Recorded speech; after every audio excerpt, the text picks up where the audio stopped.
Yet again, I did it. My goodness. Hello, everyone. It is Thursday, the 27th of February, 2025.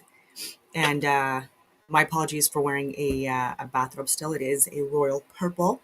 But my partner's not feeling well, didn't sleep well last night. And so I don't want to go in and grab clothes when I don't have to. Because again, these videos, I don't do it I don't get professional makeup. I put some coconut oil on, and that's about it. All right, I'm gonna get into my stories first, like usual. I just wanted to reiterate the point about this: the FBI investigating James Comey for orchestrating a secret honeypot operation to plant undercover agents in Trump's 2016 campaign. I've repeatedly talked about this. I said it's not just them that do it. Like everyone does it. Like the CIA does it, the military, like everyone does it. Everyone does it. The military does it. I'll say it. Cops do it. For example, RCMP. It's open source knowledge now because of the Coots trials that happened. That RCMP honeypots were used, and they were trying to radicalize people that were trying to speak out against the mandates, the lockdowns, the forced inoculations, and things like that. And so turning against our own and attempting to radicalize people or actually lied as well, and tried to embellish actions and plans and stuff like that that these men in particular were alleged to have been plotting to, for example, even murder law enforcement. That was not true at all. It was so bogus, and again, they were trying to elicit emotional responses in them. They were flirting. They were trying to play the damsel in distress scenes, like they play as well. But again, when you are doing that, I'm gonna argue that you're the problem, and you're the criminal, and you're the one that is again, there's absolutely a requirement for honeypots, and so I'm not saying there's not. There absolutely is, but people need to be aware that they exist.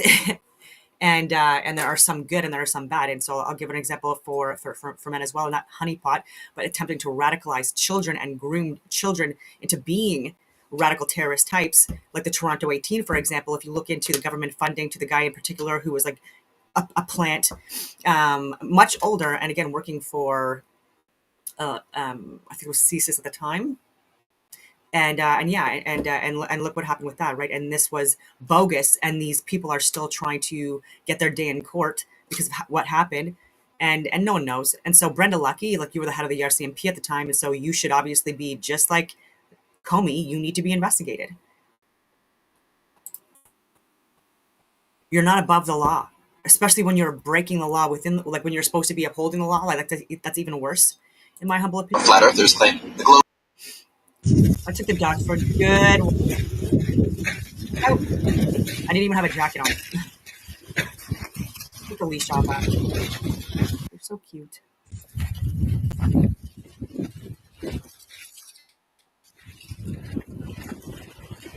He's a little button.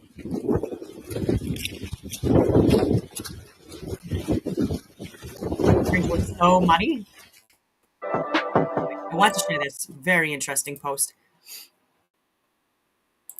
How people spent their time from 1930 to 2006. You can't see it. Friends at the top, online at the bottom. There's like family and school, and bars, restaurants, co-workers.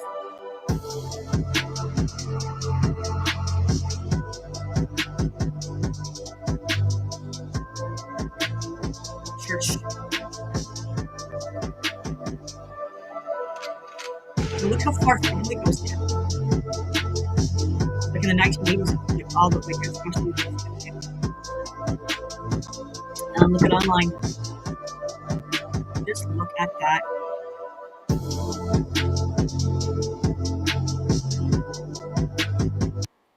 Look at that online. How people spend their time last year. Online friends, coworkers, bar, restaurant, family so low. Like, wow. School, church, neighbors, college. Look, we're already in a metaverse. Look how it was in 1933. So family was at the top. School was close. And yeah, friends who were up there as well. Neighbors. Yeah, like that, there's so many people in Canada now, especially the more developed areas like the suburbs and the cities, and now expanding even beyond that, like friggin' parasitic. Anyway, but don't even know their neighbors, don't talk to them, don't know their names. It's really weird. Really weird. You run Nancy Pelosi. You run Nancy Pelosi's stock tracker. This is incredible. Pelosi, since we've been tracking her, is up 87%. That's from, I think, around May of 2021, outperforming the SPY by 50%. In that time period, since we've been doing this thing, we now have $300 million literally investing alongside her. People have profited $30 million trading, doing whatever she does in that time period. And her office has never reached out. She's gone on, been questioned in the press conferences being like, do you think you and members of Congress should be allowed to trade stock? And she's like, should members of Congress and their spouses be banned from trading individual stocks while serving in Congress? No, I don't know to the second one. Yeah, well, it's a free economy. Like, if it's a free market, we as citizens should be able to trade. But of course, it's not a free market. And her example shows you what a rigged market it is. Yeah, of course. Yeah, she's benefiting from information that she has because of her position. She's not allowed to do that. She does it anyway. It's a crime. She should be prosecuted. Relative to like average investors, informed investors, like how well has she done? Yep. In 2024, for example, she was up 54%. The market was up around, I think, like 26 or 27. So she personally outperformed the stock market, the broader S&P by 20%, 25%. We also have these other trackers that track the hedge funds. And there was a report from Bloomberg where she actually outperformed, I think, like 95% of professional hedge fund managers. 95% of professional hedge fund managers who even use AI technologies to assist them and their literal jobs, which clearly indicates that it's corrupt and that she's part of it. It's very obvious. And it's happening all over the world. I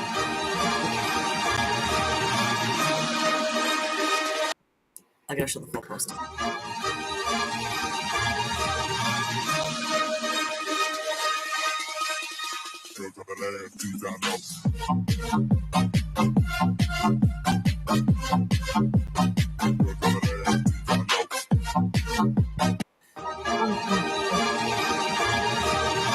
Okay, I'm just trying to lighten the mood a little bit. There's more I could share from Instagram, but I want to get into Twitter, get into X. This is a great post. So this is from Dan Knight. Picture this, you're on a plane, the engines are sputtering, the fuel gauge is flashing empty, and the ground is coming up fast. You look to the cockpit for some reassurance, some sign that the people in charge know what they're doing, but instead the pilots are gone. They've unbuckled their seatbelts, abandoned the controls, and are busy arguing over which one of them gets to be in charge next. Because, that's the real priority right now. They aren't governing, they aren't fixing the problem, they're trying to save their own political skins while the country burns. This morning's Consumer Price Index reports tell us exactly what's coming. Inflation is 1.9% year over year. I think it's actually higher than that. I think these numbers are being a little bit skewed. And while that number seems stable, it's a mirage because once you strip away the government's temporary tax gimmicks, what's underneath is an economy about to collapse. And just when you thought it couldn't get worse, Trudeau is about to make it worse. Let's start with energy, because that's where the pain begins. Gasoline prices are up 8.6%. Natural gas is up 4.8%. And in Manitoba, gas prices just skyrocketed by a staggering 25.9% thanks to a reintroduced gas tax. That's before Trump's looming 25% tariff threat, which could send fuel costs spiraling even higher. This isn't just bad economic policy, it's a full-blown attack on the working class. Every trucker, every factory worker, every farmer in this country is about to get walloped by higher costs, and it's already unsustainable. I've been talking about this in videos for years, right? Almost every single friggin' day, basically, especially the smaller farms, they are closing down, or people that support the farming industry closing down, including providing feed, like grain, hay, et cetera, and now even energy companies having to shut down because it's just not sustainable, even with getting assistance from taxpayers. It's wild. we do need agriculture, not commercialized, not GMO chemicals and toxins and stuff like that, managed by people from outside of Canada. To varying degrees, we will anyway. It needs to be. We need to be able to sustain ourselves more efficiently. Anyways, so what is Carney's Liberal Party's brilliant plan? Another carbon tax hike. That's right. While millions of Canadians struggle to afford gas, heating, and food, Trudeau is jacking up the carbon tax again on April 1st, April Fool's Day. Again, just like he did last year. That's not a joke. That's not speculation. That's a fact.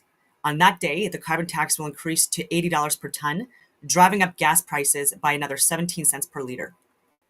Heating your home? Get ready to pay even more. Running a small business? Good luck. And if you think you caught a break on food prices, think again. The only reason restaurant meals were down 5.1% year over year was because of Trudeau's temporary GST HST tax cut, which expires in just a few days. Once it's gone, the illusion of affordability disappears and food prices will snap back up. Meanwhile, the housing market is still a disaster. Mortgage interest costs jump 10.2%, rent is up 6.3%, and depending on areas, it's even higher than that, especially like in more developed suburbs now. Property taxes are rising, that's a fact. And Trudeau, and there's even more taxes for properties. It's just disgusting. And Trudeau is shoveling 500,000 more immigrants into the housing market every year, making it even worse. It's not sustainable, ladies and gentlemen. People have admitted it. It's happening in the U.S. and it's happening in Canada. Yeah, and again, saying it for years. But I'm going to get into that. And here's where it gets really ugly. Donald Trump, the current U.S. president, has made it very clear that he's prepared to slap a 25% tariff on Canadian goods with a 10% tariff on Canadian energy. What happens then? And again, it's still manageable and we could still make a better deal. Anyways, Canadian oil became more expensive to export, which means less investment, fewer jobs, and higher energy prices at home. Manufacturing takes a direct hit. Cars, steel, lumber, and agriculture all get more expensive to sell to our biggest trading partners. The Canadian dollar weakens, making everything from imported food to electronics even more costly. And what is the Trudeau government doing in response? Nothing. No plan, no strategy, no action, because they can't take action. They've abandoned ship. They aren't focused on inflation, trade, or economic survival. They're focused on themselves. Trudeau, Mark Carney, Chrystia Freeland, and Karina Gold are on a campaign tour. Actually, I think Karina Gold may have stepped down. Anyway, not for the country, but for the Liberal Party. I could be wrong. But anyway, so they can focus on their leadership race. Instead of standing before Canadians and explaining how they're going to stop this economic collapse, they're off debating amongst themselves over who gets the keys to the sinking ship. And by the way, they were all advisors or literally within government managing the budget and the country, and they failed. And so the fact that they've like prorogued government and resigned certain positions and stuff like that, and like actually thinking that they could be good leaders, it's baffling. It's like you're rewarding bad behavior. Anyways, and make no mistake, this isn't leadership, it's self-preservation. Oh, sure, they'll go on CBC and CTV. They'll look into the camera, nod solemnly, and say they're deeply concerned about affordability. They'll talk about how they have a plan to help Canadians. But let's be absolutely clear. They cannot execute anything. They can't pass legislation. They can't provide relief. They have shut down the government. The only thing they can do right now is talk. And if they manage to fool enough people in electing them again, then the real pain begins. More deficits, more immigration, more taxes, the same disastrous liberal policies that got us here in the first place, only this time there won't be a GST holiday to hide the damage. It's not just a disgrace, it's a joke. A sick, insulting joke at the expense of every hardworking Canadian trying to keep their head above water.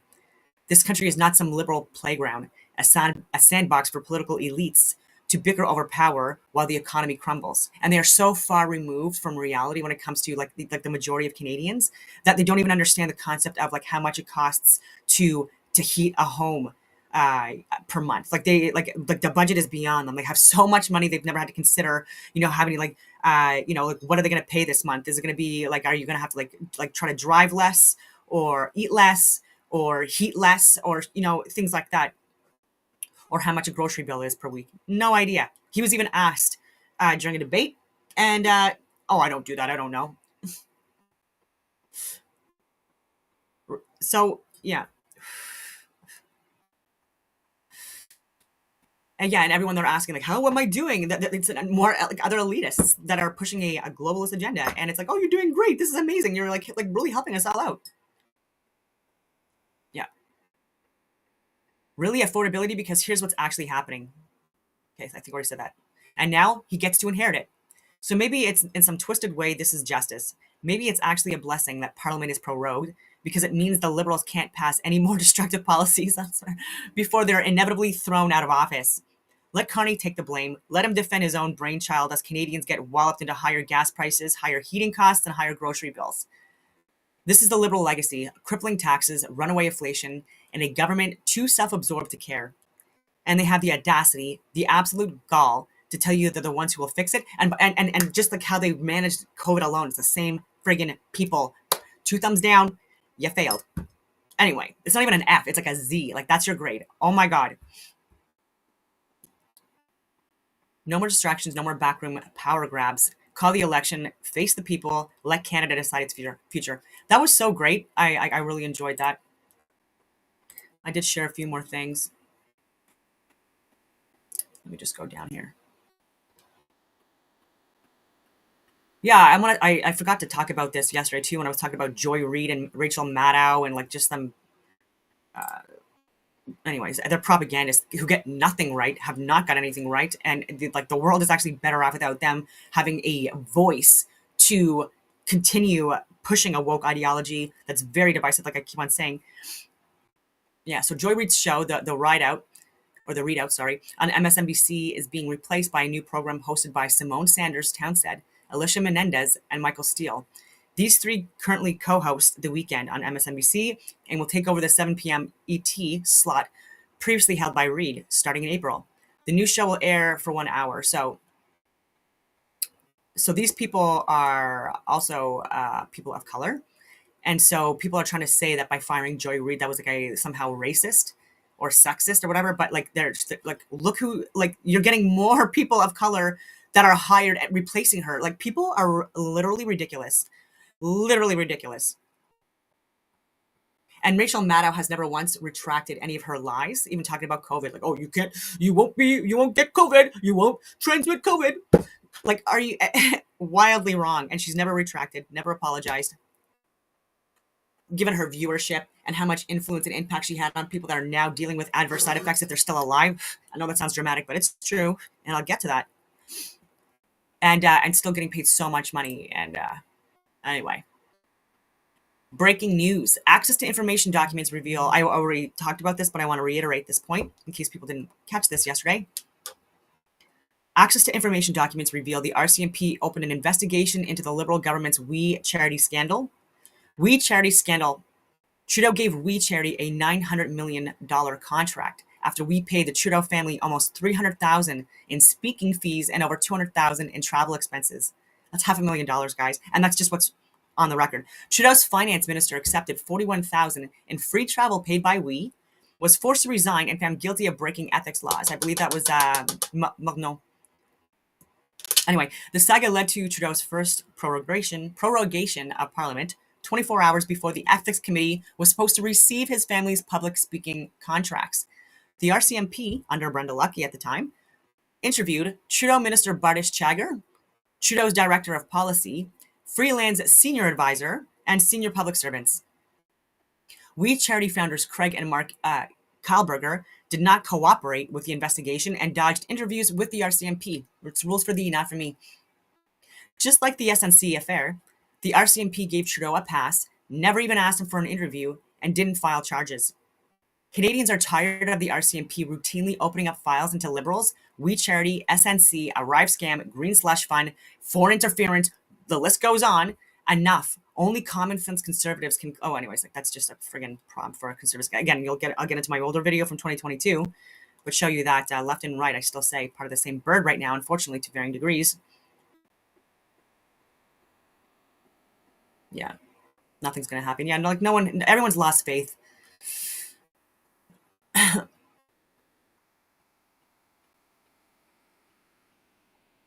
Yeah, I wasn't tracking this one. Catherine McKenna, though, she was in government for a while. I think still is. 93 billion taxpayer money. So if there's anything to that, I think financials, I think I've said that for years now. Follow the money.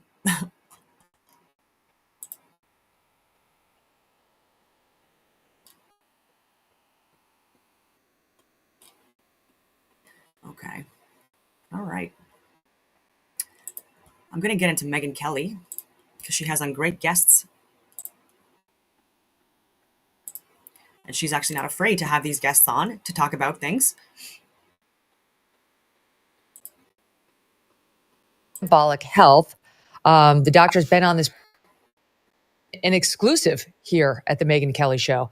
This is a follow-up to a story we brought you a couple of weeks ago when we had U.S. Senator Tommy Tuberville of Alabama here. Coach, we talked about the fact that the Senate was not bringing the Protection of Women and Girls in Sports Act to the floor. Watch. 79% of the people in this country, Republican and Democrat, say it is wrong for men or boys to participate in women's sports. John Thune told me he's going to get it to the floor. He hadn't done it. Now, it's time to put up or shut up. 50 years of Title IX, it has been decimated by the Biden and the Democrats and all the far left progressives. Now is the time to put pressure on the Democrats, get them on the vote that they're going to vote against girls and women. Let's don't worry about winning or losing on this. Let's get it out there where people can see what's going on. Well, we can report exclusively now that the bill will, in fact, hit the floor. It's expected to hit tomorrow. All GOP senators are expected to vote yes. We'll see about the other side of the aisle. We've got to, they got to get through the cloture vote first, which is where they vote on whether they should have a vote. That's where the Democrats can stop it. So, in other words, you need 60 yes votes to allow a vote. And if they can't get 60 yes votes to allow a vote, then the bill dies. If they get 60 yes votes to allow a vote, then the Republicans should get this through since they have a majority in the Senate. And we're told, all GOP senators are expected to vote yes on the Protection of Women and Girls in Sports Act, which does exactly what it says it's going to do and keeps biological boys out of girls' sports. Will the Democrats, 7 of them, cross over to allow a cloture vote so we can see a substantive vote go forward? We'll watch out. And we will be naming every single name who votes against this. We will be looking at their districts, and I guarantee you that there will be an activation like you've never seen before in every single one of those senators' districts. I'm talking to you, Democrats. Forget Republicans if they did this. Every single Democrat, because this issue has over 80% support with the American public. Yep. What kind of villain would vote against even allowing a vote to protect young girls? We will be naming you all if you vote against this. So let's find out. And on the other side, if we get 7 Democrats who allow this vote to go forward, who vote for the bill, anybody who actually substantively supports it, we will be celebrating you here on the Megyn Kelly Show. And don't think it doesn't matter. Trust me, it does. All right, now to today's show. Later, we're going to be joined by one of the most fascinating men in media right now. His name is Brian Johnson. You probably have seen his promo on Netflix. He's leading the Don't Die movement. Oh, God. I mean, I think we know how that turns out, but he would say we don't. He has personally taken some extreme measures to try to live up to his movement's name. And if you watch this Netflix documentary, it's crazy the way he's living. But, is he crazy like a fox? Is he going to outlive us all? And does he have some helpful tips where we could be maybe less extreme? But maybe instead of living forever, we get an extra 10 good years. We will talk to him second hour.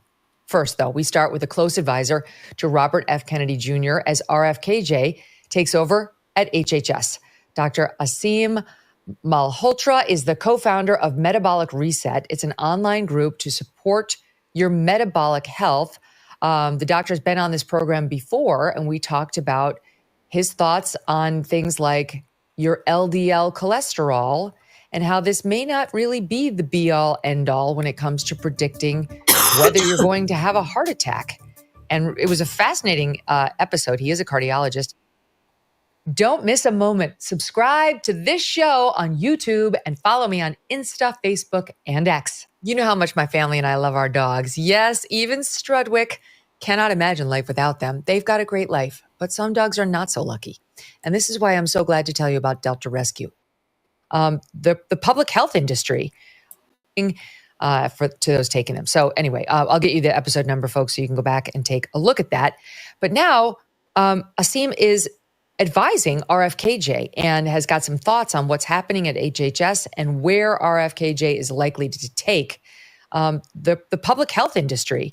Already we've seen the need for him just this week in the news, the fact that the FDA's top dog left the FDA and went to Pfizer to be hired as their chief medical officer.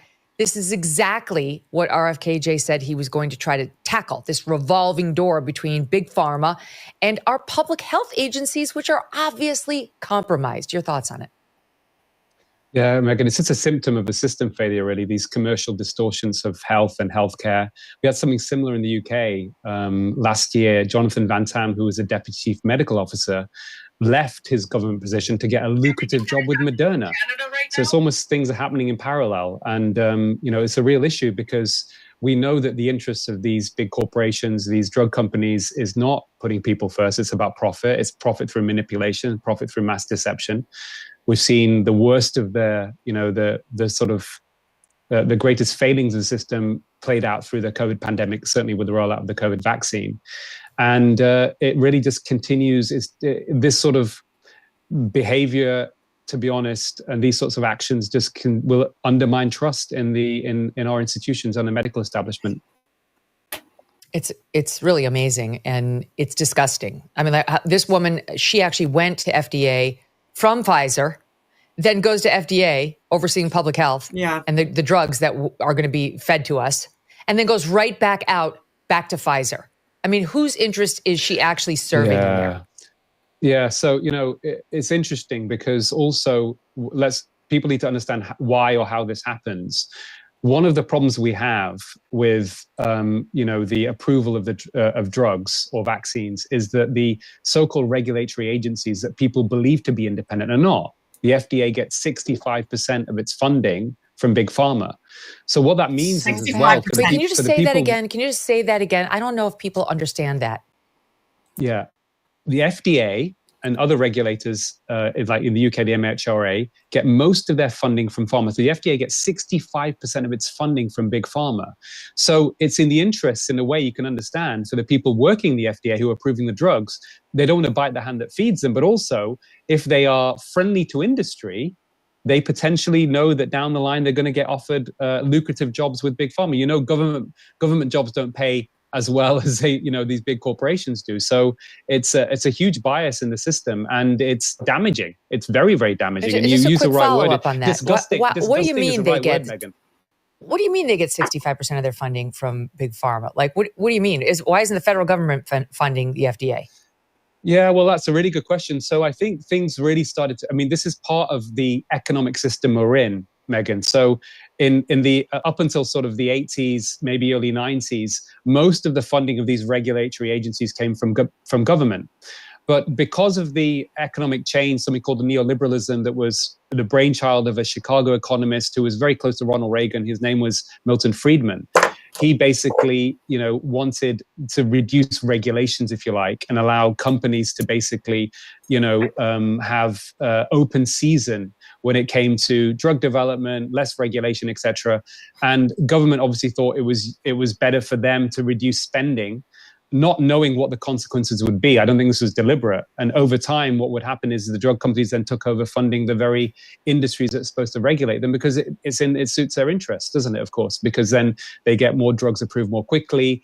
And we're now in a situation where we're having to deal with a massive over-medicated population around the world. In the United States, it's estimated globally, I've said this before, but people need to hear it again, that the third most common cause of death after heart disease and cancer globally is prescribed medications. This is not even to do with the COVID vaccine or other vaccines. This is pre-pandemic figures. And this is just one symptom of why we've got here, really, Megan. This is all connected. It's unacceptable. Discussing, right? The way we eat, the toxins that we ingest on a daily basis, the way we poison ourselves with virtually everything that's all around us, and then a public health system that gets rich off of chronic illness, and federal regulators who are supposed to be looking out for us, who actually are on the take to big pharma and industries like that, more interested in padding their own pockets than they are potentially in helping the rest of us, or at least that's how it looks. I mean, I don't know this Patrizia Cavazzoni, but she was the director of the FDA's Center for Drug Evaluation and Research from 2020 through this past January. She resigned just ahead of Trump returning to office. And now where does she go? Chief Medical Officer at Pfizer. Well, it's interesting, Megan, because I didn't know that. And that, for me, suggests that she had a big role to play in the approval of the COVID vaccine, which we know has been an absolute horror, right? If you look at the evidence now, if you allow me to elaborate a little bit on that, I mean, things keep accumulating over time. You know, when the COVID vaccine was approved, let's say Pfizer and Moderna, which was the most prominent COVID vaccines used in the United States, we were under this impression, and it was obviously fueled by, you know, all sorts of media, especially the legacy media, that it was going to be very protective, maybe 95 to 100% protective against infection, et cetera, et cetera. And of course, that all, you know, ultimately proved to be false. But when the original trials were reanalyzed by independent scientists, and this was then published in the peer-reviewed journal Vaccine, which is the highest impact medical journal for vaccines, what they found is from the very beginning, Megan, you were more likely to suffer serious harm from the COVID vaccine, mRNA vaccines, than you were to be hospitalized with COVID. And that serious harm rate in the trial was only a short-term harm, because I want to come on to the long-term harms in a second. And that was a rate of about 1 in 800, right? So if you think, and that's on the most rigorous data, that's their own original trials where everything is supposed to be equal in terms of the participants who are in the placebo group, who don't get the vaccine, the ones who get the vaccine, same background, same age, etc. But when these trials are designed, and they were designed by the drug companies, so this is another problem. You know, they design the trials, they control the data, they then give summary results to the regulator. The regulator then approves them, but of course, it's in the interest of the regulator to approve them if they're getting funding from big pharma. So it's a complete mess. That's just short-term harms. And then there was an interesting survey done in the United States, which was published in one of the major medical journals. I must say, though, later retracted, not because of error, but because of pressure, because of the media frenzy that happened as a result of it. They did a survey in the United States that revealed, according to 57% of people surveyed, felt that they knew somebody, either they'd been severely injured or they knew someone that had died or been severely injured from the vaccine. They extrapolated from that and estimated there may have been, in the first year of the COVID vaccine in the United States alone, Megan, 280,000 deaths and 1 million serious adverse events. Now, given the other data we know from around the world, there was a publication, the BMJ, by Dutch researchers, which suggested the COVID vaccines have contributed to 2 million excess deaths globally. You know, this is pretty horrific stuff.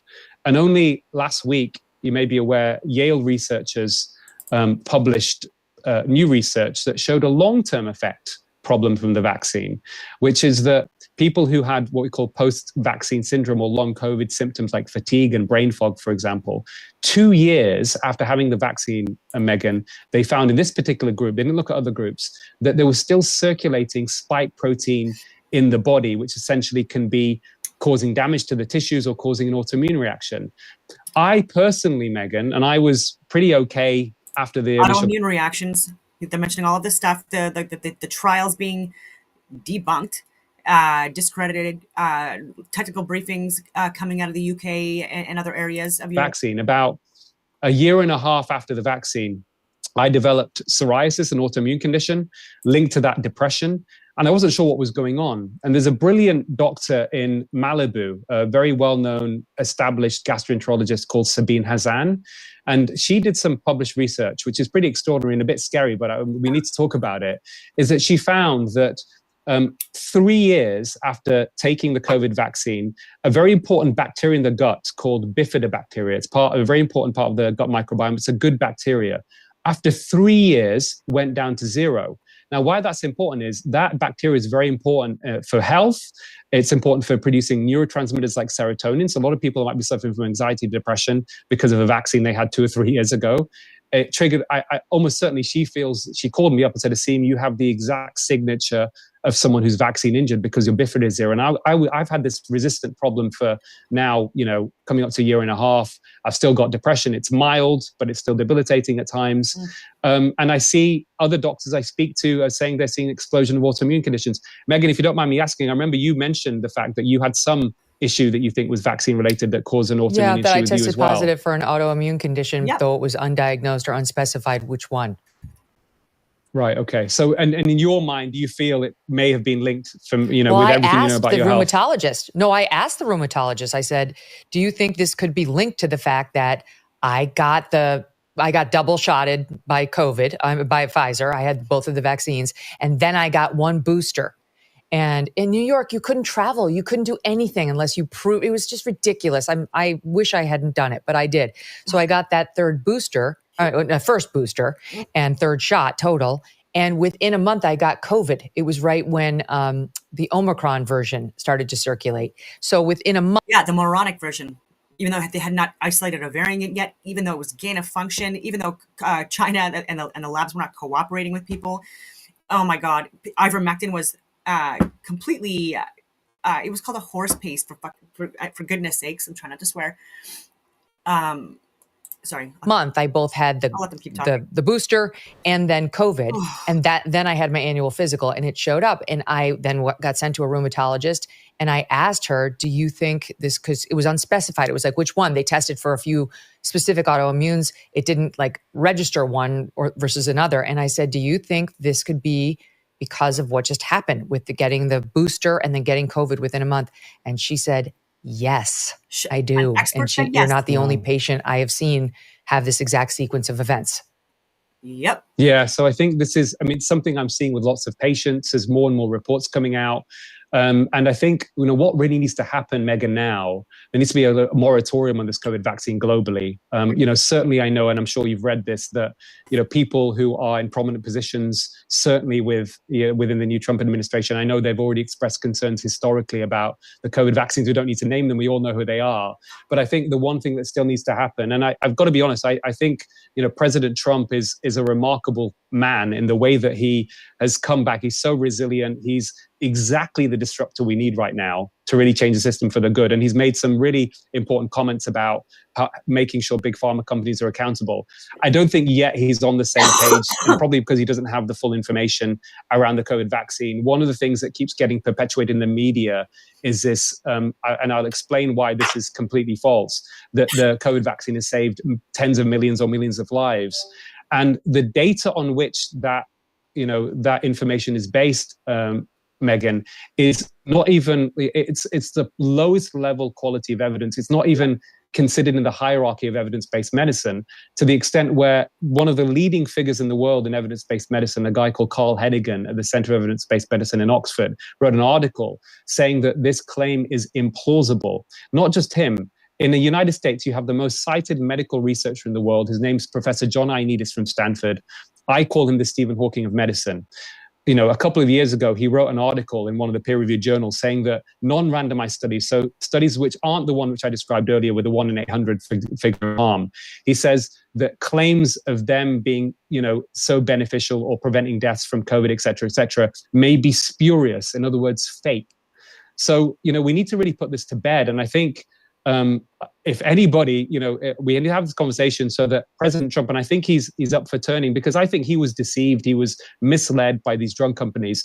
We need to get to a situation where he comes out and says, listen, you know what, we did this with the best of intentions. And it's true, we may have saved, some lives, certainly in the high risk people, but overall now, the fact that it was given to so many other people at low risk, it's very clear, Megan, for me, it's very, very clear with the evidence that we've done more harm than good here, and it needs to stop. And the reason we need to stop right about this, now, let me ask you this, Asim. By the way, before I forget, the earlier episode with Asim was episode 964. Right about now, a lot of viewers are having the water rising right here. Like they're starting to get very stressed out because virtually everybody got the vaccine. And we have seen, who among us has not seen a sudden death by a loved one, a friend, somebody else's friend, etc., over the past few years and wondered, is it related to that vaccine? And they will never say it was the vaccine. I mean, just nobody says that. But it's like, okay, young, otherwise healthy people are dropping dead. And you both worry for those you love and you worry for yourself. I mean, I talk to people who are going down to Mexico and getting all their blood replaced. I'm like, well, how could that possibly work when you've altered your genes? If you've altered your genes, replacing all your blood with new blood is not going to change it. And your own body, I think, replaces your blood anyway over the course of time. Anyway, is there anything you can say to make them feel better about their prospects right now? Well, listen, I think we have to, confront an uncomfortable truth, Megan. Let's be honest first and foremost. But one of the things why we need to get this stopped and pulled and we need the president involved is because, it's going to give us more information of what we need to do to sort this out. Identify who's at risk so people don't worry unnecessarily. Identify who may be at risk of a further problem. And then we can use the best minds of science and medicine to actually allow research to take place to find the solution, Megan. Yeah. That's another. So you heard so many different experts from so many different institutions that were basically saying exactly the opposite of what people from the mainstream media and legacy media was pushing, and corrupted politicians that are run by pharma and lobbyists and stuff. It was just so disgusting. And these people, again, like they had zero experience or knowledge of anything that was actually going on. Like I'm talking about like Rachel Maddow, CBC, CTV, even anyways, left and right. And even now people like Dan Bongino, who's been of service to his country for literally decades, from like serving both political spectrums and has called out both sides. And then just being like, just so diminished by these media outlets, by people that are just such elitist, entitled little brats that have never hurt or wanted for anything in their lives, and just the nerve of these people to discredit people like Dan Bongino and countless others that they're discrediting. It's just like they don't even, oh my God, like they're not even at the same level, like not even close. And the things that Dan Bongino did in 1 year has done more for his country and the world, because people are watching his show internationally. And he's had a lot of good content. I don't agree with everything he shared. And I think whether he knows it or not, or understands it or not, he's getting kind of misled by people within his network that do have an agenda and a bias with different events that are going on around the world, including what's going on in Ukraine and Russia, including what's going on in Israel and Palestine and the Middle East. And but I mean, it's just frustrating that happens still. And people not experts in anything and have not retracted anything are literally still in the media, still trying to discredit people that are just trying to help. And it's mind blowing. So I'm gonna stop ranting. Issue. It's not just like, people said to me, Dr. Malhotra, listen, it's happened, people don't know about it. I said, no, this is going to be an ongoing issue, and we need to talk about it right now so that we can stop problems in the future. One of the things I do, for example, is I see many patients who are vaccine injured. One of the definite things they can do, certainly, which will help, which is exactly what Make America Healthy Again is about, is optimize their health when it comes to diet, when it comes to exercise, when it comes to reducing stress, because all these things are additional factors that make you more likely to suffer from these vaccine injuries. One of the other issues that's emerged as well, unfortunately, is that, and it's interesting, you said it's not unusual that you got COVID about a month after having the booster or the second dose, because we now know, and it sounds crazy to say it, and it's not just me. I had an email exchange with one of the world's top immunologists. His name is Robert Clancy in Australia, and he just thinks it's mind-boggling for him that this is still being used. It causes immunosuppression. We have one of the world's top oncologists, Angus Dalgleish in the UK, who is actually behind, identifying the CD4 cells being involved in AIDS and HIV. Right? He's a very eminent guy. He's an oncologist and an immunologist, and he's saying that it causes immunosuppression, and especially people who've had boosters are more vulnerable to getting cancer. I've had people. And I have family that I love so much, and it's not even that they weren't listening to what I was sharing and trying to say. It's that like the punishments for not getting vaccinated were just so high for a lot of people, and I completely understood it. That's why I have no ill regard or judgment on people that got like even boosted, triple boosted. Like, you know what I mean? It's like especially adults though. I'm talking about when you're pushing this on the more vulnerable population, especially when there's no informed consent. Then like that's like this is criminal in my opinion, and dealing it just constantly sick.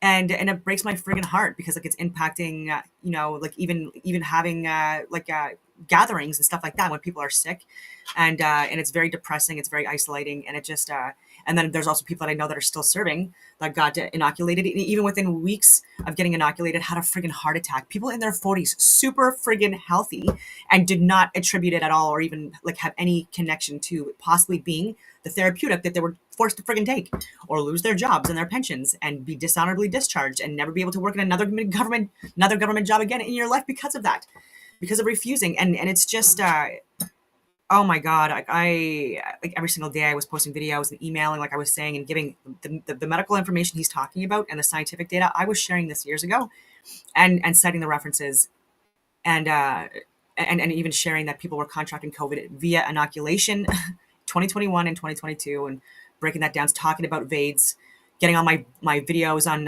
YouTube deleted, and I was just trying to help. Well, who I know, What a shit show. friends of you know, my friends, younger brothers, etc., you know, developing cancer, and it's just, and as a doctor, you know, intuitively something isn't right, and we have the data suggesting that the COVID vaccine has a mechanism where it can do this. Now, I'm not saying this is for everybody, and I think it's still going to be in a minority, but you know, the problem is we're now in a situation, and I'm also equally anxious, having thought I was probably okay. And as you know, my father died as a result of the COVID vaccine, almost certainly had a sudden cardiac death 6 months after having Oh my God. 2 doses of Pfizer. Is that we're now in this uncertain phase where can problems develop in 3 or 4 or 5 years' times that at the moment we're basically ticking bombs. I don't like to use these words lightly, but I don't want to exaggerate the fear, but we need to really have this conversation, not be afraid to say we are concerned. And no, there's been no doctors are seeing- accountability. That's the thing. Like, not at all. I remember saying on this program, if something goes very wrong with the vaccine, these drug companies are going to have to fix it, because look at the number of people who are taking the vaccine. There's no way they'll be able to just allow millions of people to be vaccine injured and move forward. And that I've never Looking back to like even Adam Borla, by the way, a vet, not even a friggin' anyway, not an expert, but his complaints, because he was asked the question regarding being held accountable for vaccine injuries and having to pay. And then his argument was like, oh, well, people could like, take advantage of that and exploit it. And, like people could die in a car accident and claim that it was because of a vaccine injury. And I was just like, oh my God, like literally the hypocrisy, because you literally changed the friggin' way people define vaccines, first of all. And then with people dying with COVID versus of COVID and stuff like that. And so people literally with gunshot wounds, literally fucking car accidents. Sorry for swearing, I should have done that. You were literally calling it a COVID death. You guys were calling it a COVID death. And then also overinflating the numbers like I shared before in actual Public Health Ontario reports. I broke it all down. I got assistance from ChatGPT to go through the math and how they were overinflating like the infections and the deaths by over 50% in every age group. And then the infection rates by anywhere between 300 and something percent to over 600%. Wild times we're living in. never been more wrong about anything. That is the number one thing I have been wrong about. They've moved on. I mean, Steve Krakauer, my EP, was just saying in my ear, we couldn't have even had this conversation 3 years ago. I mean, as it is, YouTube's probably going to slap a bunch of warnings on this discussion. Fine, nobody reads your warnings, YouTube. But even to get this video to live 3 years ago would have been very hard for us. And so it's like the mere fact that you're allowed to raise these questions and say these things is real progress. But we're far, far, far from Pfizer having to look at us and say, here's what we're doing about it. Yeah, no, of course. And actually their model, in fact, is probably, and this is how business is done, make money from both sides, is that they are now going to, they've invested heavily in cancer drugs for turbo cancers, which are also one of the potential adverse effects of this COVID vaccine. Oh my God. And this is what I mean with Trump. Like there's a lot of good things that he's doing, but there's a lot of things like areas of concern, some red flags, right? Stargate, $500 billion being invested in AI biodigital convergence. and digital IDs and digital surveillance and all that other stuff, like things that can contribute to us devolving as a species, being connected, being disconnected from our soul or our spirit, being disconnected, like even from our physical bodies and our critical thinking skills, like literally just being introduced to whatever content is fed into the systems that we're like being hooked up to. Concerns with that, concerns with Space Force and a possible fake and staged planned alien invasion, because everyone knows my stance on what this Earth actually is. I've done a lot of videos on them, and there's more. What's going on? Oh, that even with the war, actually, I'll get into that as well with Trump, because there's a peace deal on the table. Let me see here. Okay, I got this morning from someone in the Special Forces. I'm so important. I'm just totally kidding. I promise. Anyway, a peace deal has been reached between Russia and Ukraine. Zelensky is flying to the USA to sign the deal made with Trump.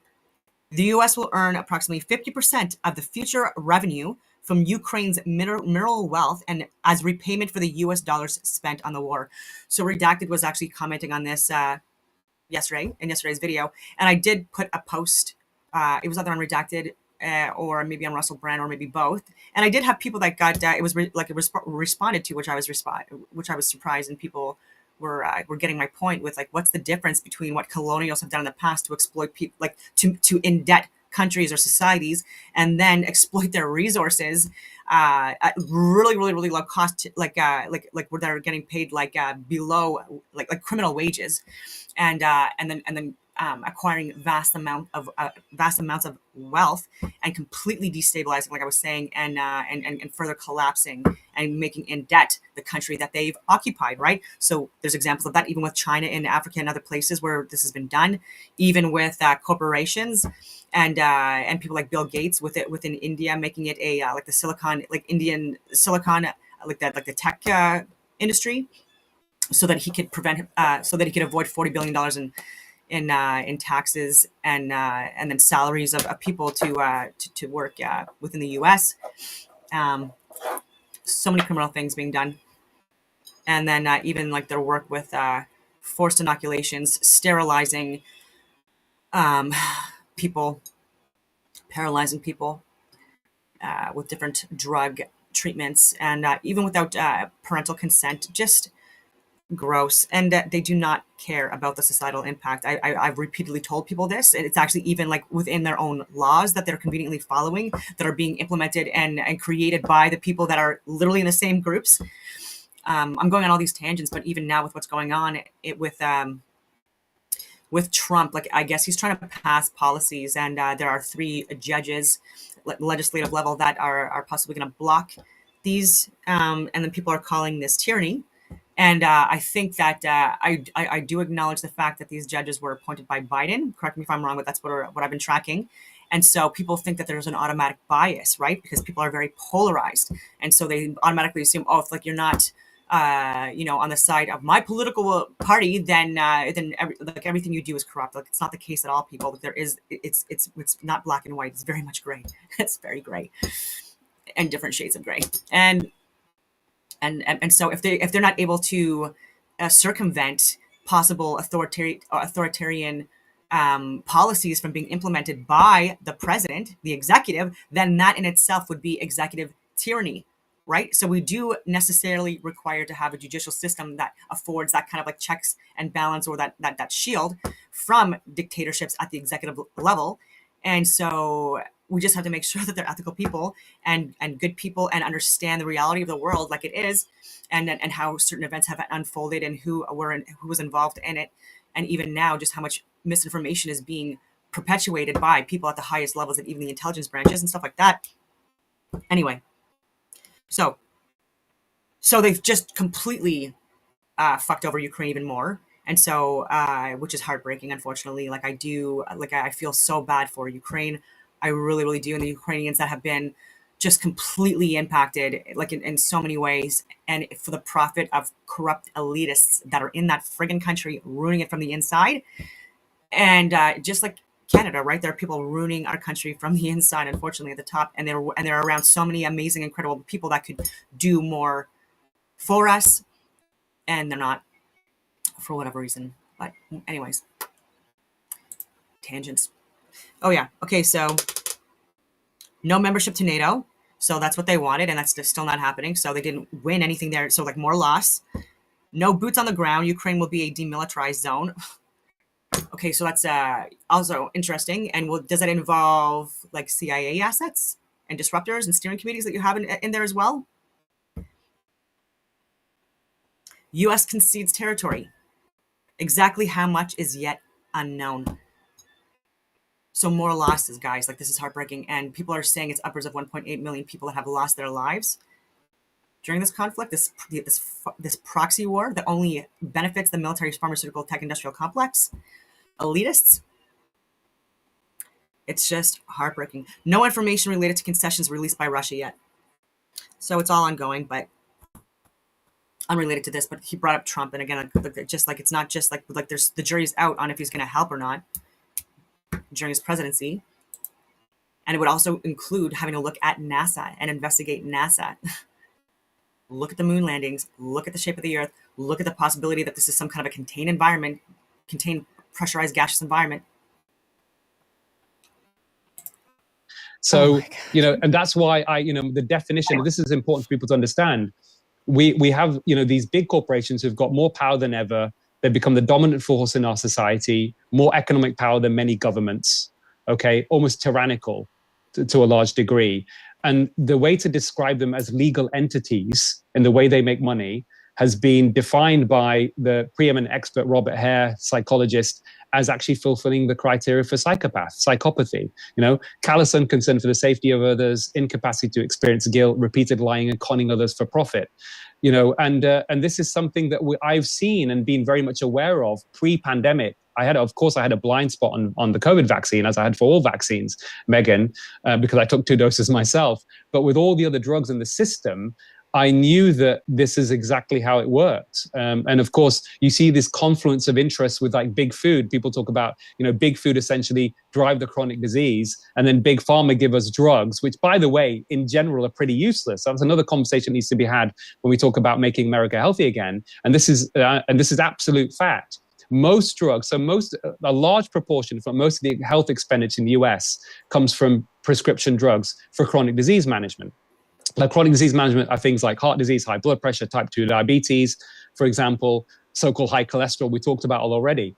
Most people taking those drugs are not going to get any benefit, because this is another shift in the paradigm in the conversations that happens between doctors and patients. We talked about. All right, so on to the next video that I did in 2022.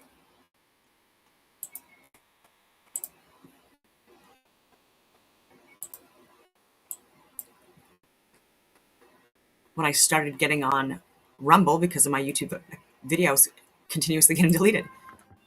Good morning, everyone. It is Monday, the 5th of December, 2022, and it was a fairly eventful weekend. I did get to travel to Quebec and saw family, and I had family visit, which was good. And but there was a lot also going on, and I did have some contacts reach out to me that have been gone for the last few weeks and few months, and obviously out of comms with me, out of communication with me, but back now. And I'll just wait for that because I can't even hear those whistles even when I have the noise canceling headphones in and classical music on. But now you guys can hear it too. This is all part of the lawsuit. Like this was the first time I had to sit out because of these guys and increasing the electrical output and walking the sites anymore. And obviously there's ones that are part of real estate that you have to have area or going on. I was just talking about how like destruction companies and real estate companies and home building companies, like there's such a monopoly in Ottawa, but in major cities and suburb areas like around Canada. And like at the start of COVID, and even just before it, there was just such a mass destruction of protected lands and areas that should have been protected, like in the suburb areas, making it where, again, it was overdeveloped. It was because of the mass surge of immigration and temporary foreign workers and students coming here on visas. And again, even like over 50,000 students unaccounted for didn't attend schooling while they were here, exploiting our our social services and what taxpayers have provided to the government and stuff like that. And again, I'm not saying all. I'm saying it's necessary to have immigration. I've supported this. I work with people that are immigrants to Canada, either born from another country or their parents were born in another country. I even dated someone that's father was an immigrant from Lebanon, and the family, great family, and then even a guy that got suspended. Ottawa Police Services in the covert law enforcement section, and suspended during COVID because he refused to get inoculated. But again, he was holding the line. He was sharing medical and scientific and government data, and during that time, like in Canada, it was just wild. And during this time, there were destruction companies that were going all over heritage sites and crown like protected land, even friggin' like churches and cemeteries and national parks and wildlife preservation areas, making more landfills, and again just shredding like these areas and completely impacting people within the communities who were trying to sell because of it or incurred a lot of damage because of the destruction of these areas that were providing things like even wind protection. And yeah. But again, I've been living in this home for like almost 2 years now, and it's like a 180 of where I was when I was doing the videos here.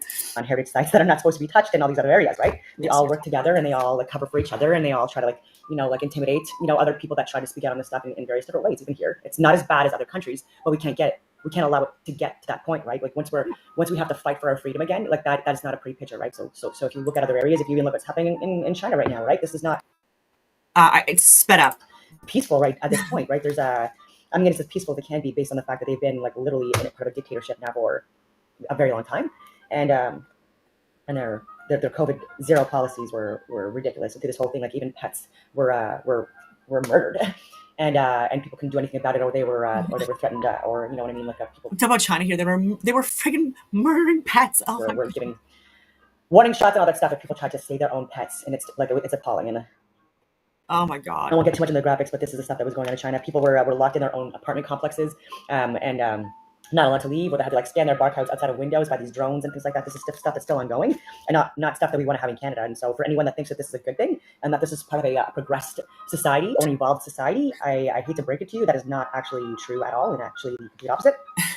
So when we're talking about censorship bills and we're talking about like gun ownership and having the right to bear arms, whether it be 2022. And again, I was talking about this before, and I could have, but I just didn't have the platform like yet. for self-defense, like against whoever, any form of threat, whether it be like a person or species, right? Too, because there are a lot of people that still live in like the suburbs all over Canada, or beyond the suburbs, I mean, and it's for hunting. There's people that do that do firearms shooting for competitions and for fun. There's a lot of like different competitions annually, like even in Ottawa, at the Connaught Ranges and so many different things like that, right? So these are all things that are taken away. These are the first things that are taken away before countries start to like get under more government dictatorship rule, and we always look at this from the outside, saying like, oh, that sucks. I can't believe this is happening. How did they let this happen? And I can't believe like the fighting age men, or the men that can resist and the women that can resist are they fled or they leave. Yet like so many Canadians I know did exactly the same thing and are doing the exact same thing. While there's people like me, like there's like people are telling me to get out of Ottawa. People are telling me like, why am I even bothering? Why am I even trying to resist the mandates or these forced inoculations or discuss like the actual truth and reality on the ground of what's going on in Russia and Ukraine? Because I do have people, I know people that again that even just got back from stuff that was involving that still, obviously, and it's a different picture than what we're being led to believe, right? Like it's not what the media is telling us, and they spin things too. This is like the frustrating thing. But I'll get into that after if I remember. But there's been strikes again happening. So I didn't get back to it. So like even with what was going on in Ukraine, I knew people, and I was like volunteering my service to assist and like to offer like more of an intelligence assessment at like as a security advisor analyst to show them what was actually going on the ground, and then also to assist with medical evacuations and things like that. And I knew people like even then that were like doing it, that I would have went with, but I wasn't vaccinated, so I wasn't able to. And then we even had like Joseph Hildebrand. He actually died like in Ukraine. He was a veteran Patricia. Once a Patricia, always a Patricia. But and then having to like bring his remains back, and he had a family. And would he have went there had he known how it started, why it started, and the fact that it started, as early as 2014, and it involved NATO. in Canada, which is really, really annoying because there was no strikes within the first 2 years of the pandemic when children were forced to be locked down, when they were forced to wear masks, when they were forced to get jabbed. Even last year, even around this time last year, when I was saying we shouldn't be doing this, I was talking about the myocarditis, the pericarditis, the fact that we're not aspirating needles, the fact that there was a lot of adverse side effects, the fact that I knew people personally that were part of first responder types that were seeing adverse events within various demographics that was not seen before ever in these places. And even my old videos, I've shared this on Rumble because so I'm talking about Helen Bruce, Ottawa Police Services, for over 20 years. She's just completely vilified by mainstream media and by people from within her department. Suspended and charged that first weekend of the Freedom Convoy. She's not a conspiracy theorist, not crazy, not a tinfoil hat wearer, very much evidence-based, very professional, and did work with me on higher level contracts to respond to natural and man-made disasters internationally. So she was way more connected into the reality of the world than most people anyways, even within her department. And she was trying to just do her job to investigate sudden infant deaths because she was part of the sexual assault child abuse unit for over 7 years at that point. And the numbers were significantly higher when the vaccine rollout happened. With the alleged, it wasn't even a vaccine. They changed the word. I call it an inoculation, whatever you want to call it. And again, by people that had no idea about the reality of the world, these elitist, entitled, privileged little princesses were vilifying her. And anyways, she's suing CBC. I hope she wins. She deserves to win because there were a lot of lives that possibly could have been saved and or vaccine injuries prevented had people listened to her when her resume blew these people's resumes out of the water when it came to actual expertise. But because they were her bosses, suspended and charged, and still in the courts over 3 years later. My YouTube videos keep getting deleted, but I've been saying this for way beyond the time these things come out. So even in Canada now, even today, CHEO, apparently the Red Cross is coming in to assist with respiratory issues in children because it's they're overwhelmingly the hospital.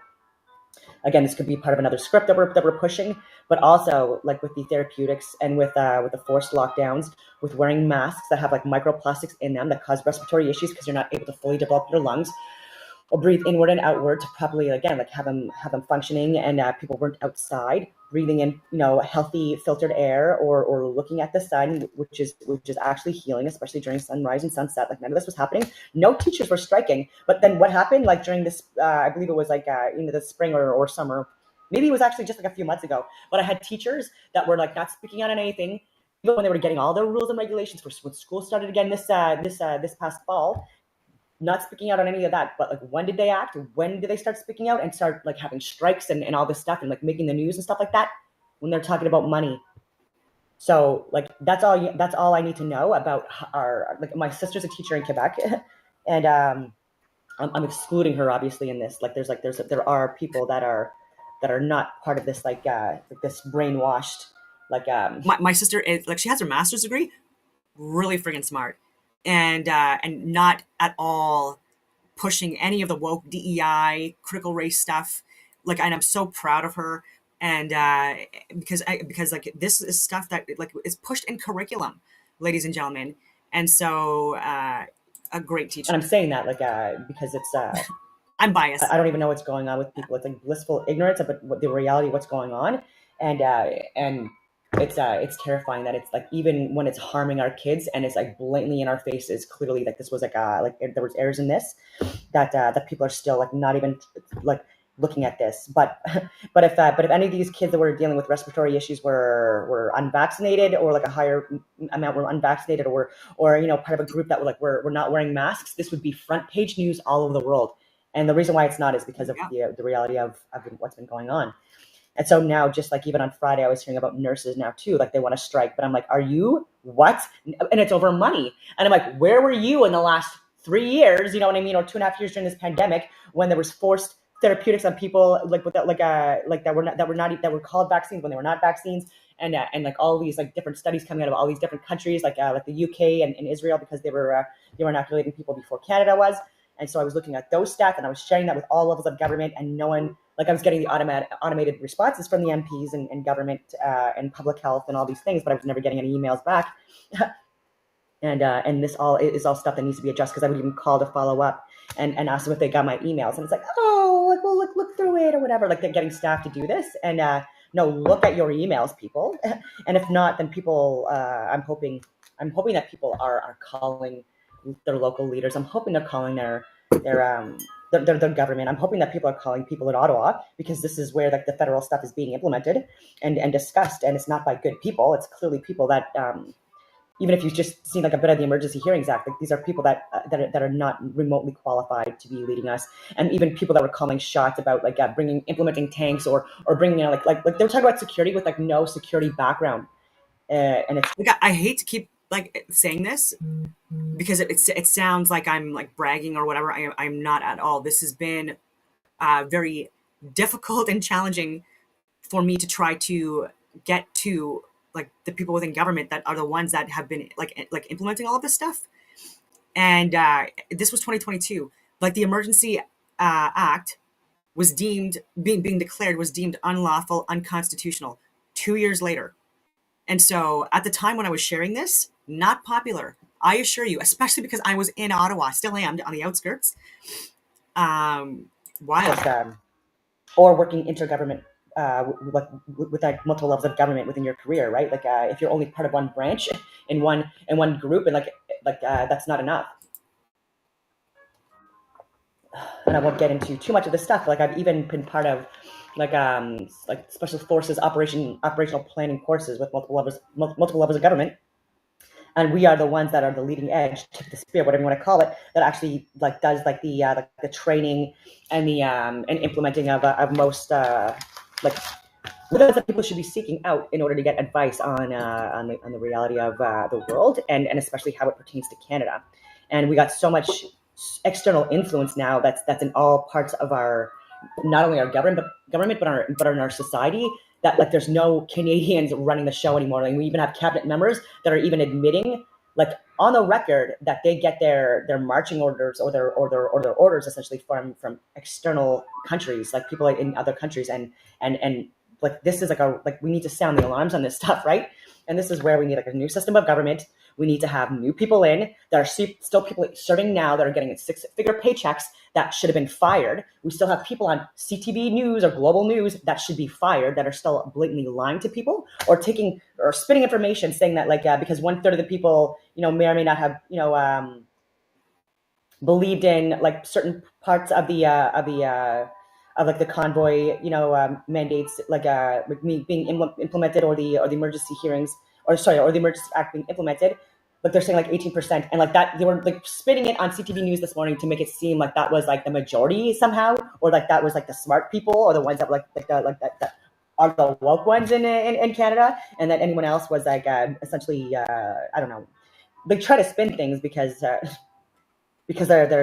public, they're funded by liberal media and by the liberal government, I mean, and the liberal government is always the one that gives like so much money. And the economy right now is a disaster, and I've said this in the last video. But even with the Bank of Canada, for the first time in 87 years, reporting a loss of almost $100 million, and $1.2 trillion just magically lost again in the U.S. This is all stuff that's like money laundering. This is all like being like moved into other areas outside of the U.S. and Canada, because people probably see the writing on the wall that we are destroying ourselves from the inside out, and unless we get people in now to unfudge this, then this is going to get worse, not better. And we're starting to get people in like Danielle Smith, who's like the current premier of Alberta, or maybe Saskatchewan. Anyway, I believe it's Alberta. But yeah, that's right, because she fired that health idiot, whatever her name was, in Alberta, finally, which was amazing. But like even Kenny, he's talking trash about her because she's trying to make a lot of like change that he was too scared to do, and he did a terrible job. Like, and so did every single premier in Canada, and anyone that was any part of cabinet or health expert. Terrible job, clearly. And you don't have to look too far into my description box or my comment sections to see like references that I cite and that I've shared, and that I can show you proof that they actually received these messages and emails and phone calls because of the automated responses and stuff like that. But yeah, there was a women's march in Canada. It started out in Toronto. It was yesterday, and it didn't make the news, and I don't even know how big it got, but it is what it is. I'm just giving you just like more updates on what's been going on in the Yukon as well. I'm part of a channel or group there, and they give me updates on Yukon, and I give them updates on Ottawa, and then just they're very controlled there as well, and there are facilities and centers that have been built or in the process of being built in the outskirts in the Yukon as well, and then we're paying for this stuff. Listen to this stuff.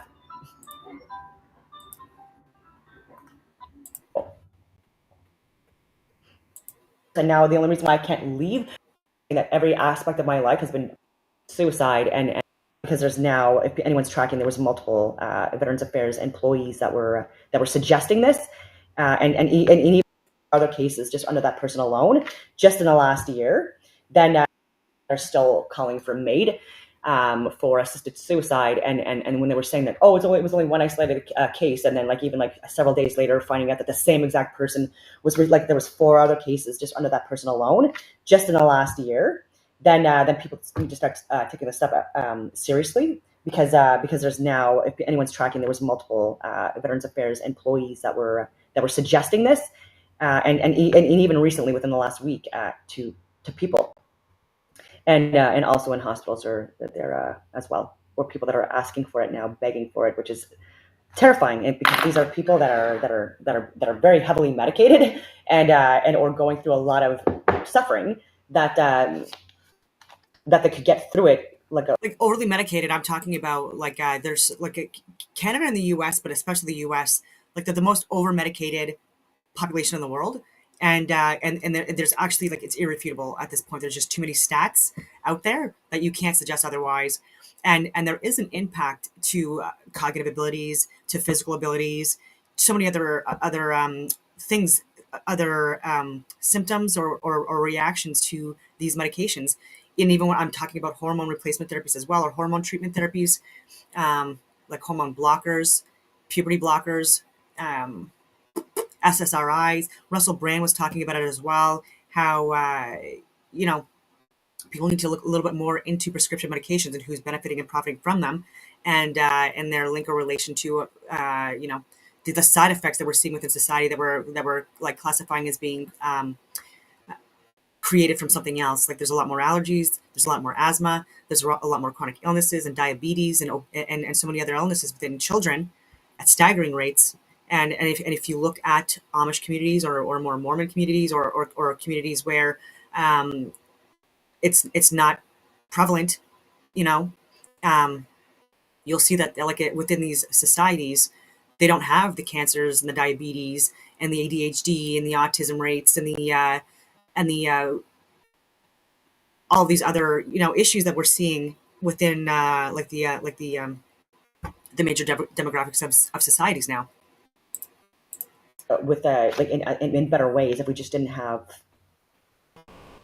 I don't know, all the lies and the deceit and stuff like that that we're bombarded with on a regular basis. I'm talking about the truth-seeking stuff too, about the reality of the world, about the fact that we're getting lied to about literally everything. And part of the psyops, even 100 years ago, this is on the record saying that the objective will be fulfilled once people believe in the opposite of everything, and there's a whole lot of people that are in love with Bill Nye the Science Guy and Neil deGrasse Tyson and Stephen Hawking and Buzz Aldrin, and these people are also on the record admitting that they're part of these occult groups. They even do the hidden symbology and handshakes and stuff like that in certain groups, and they're lying and misleading people, and it's pseudoscience. So they don't even know how to explain gravity. I've already debunked that and talked about how it's when there's some kind of a mass that occupies a particle, space, if it's more dense than the environment that it's occupying, then it will fall, and if it's less dense, then it will rise, which is only possible in a contained environment. And then also giving the example. This was 2022, so it's now 2025, and since this video, I have continued daily research into this, and so I've gotten a little better at explaining it in more detail. Of even like things being lifted off the ground, just like using electrical charges only. So negative and positive electrical charges, things we're able to like lift up and then lower. And so this has nothing to do with gravity. And then we have just so many other examples of that as well within nature, with bees, with hummingbirds, with ourselves, with pendulums, and like the fact that they're not constantly moving and so much more. But the fact that we are heavily impacted by electromagnetic waves, toroidal fields, or whatever you want to call it, and there's so much history on that too, and hidden symbology all over the world, and with even different religions and occult groups, like it's hidden within their texts and their hieroglyphs and their ancient scriptures and things like that.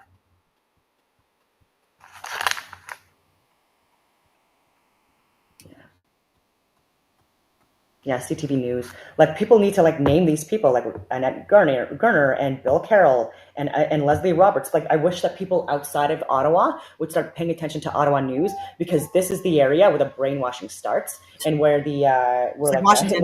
like all this stuff like moves out. Like, I get so distracted by this stuff. I'll put the classical music back on to try to get it back. C11 and C31, because it also impacts their trade and their business and their dealings. In fact, our censorship bills, I was talking about the censorship bills, but I didn't say that the U.S. now wants to be more involved, and they're saying, and they're calling for an end to these censorship bills to be put on the table yet again, like C11 and C31, because it also impacts their trade and their business and their dealings within Canada. Yep. And so again, we always have to have people from outside of Canada to speak out on behalf of Canada. And just how our people within, like our government, are doing things that are causing a lot of harm, and we have a lot of people that have left. We have a lot of good people too that have left Canada, because they're not getting there's no sense of purpose, or there's no sense of meaning here anymore for them, and they see the writing on the wall.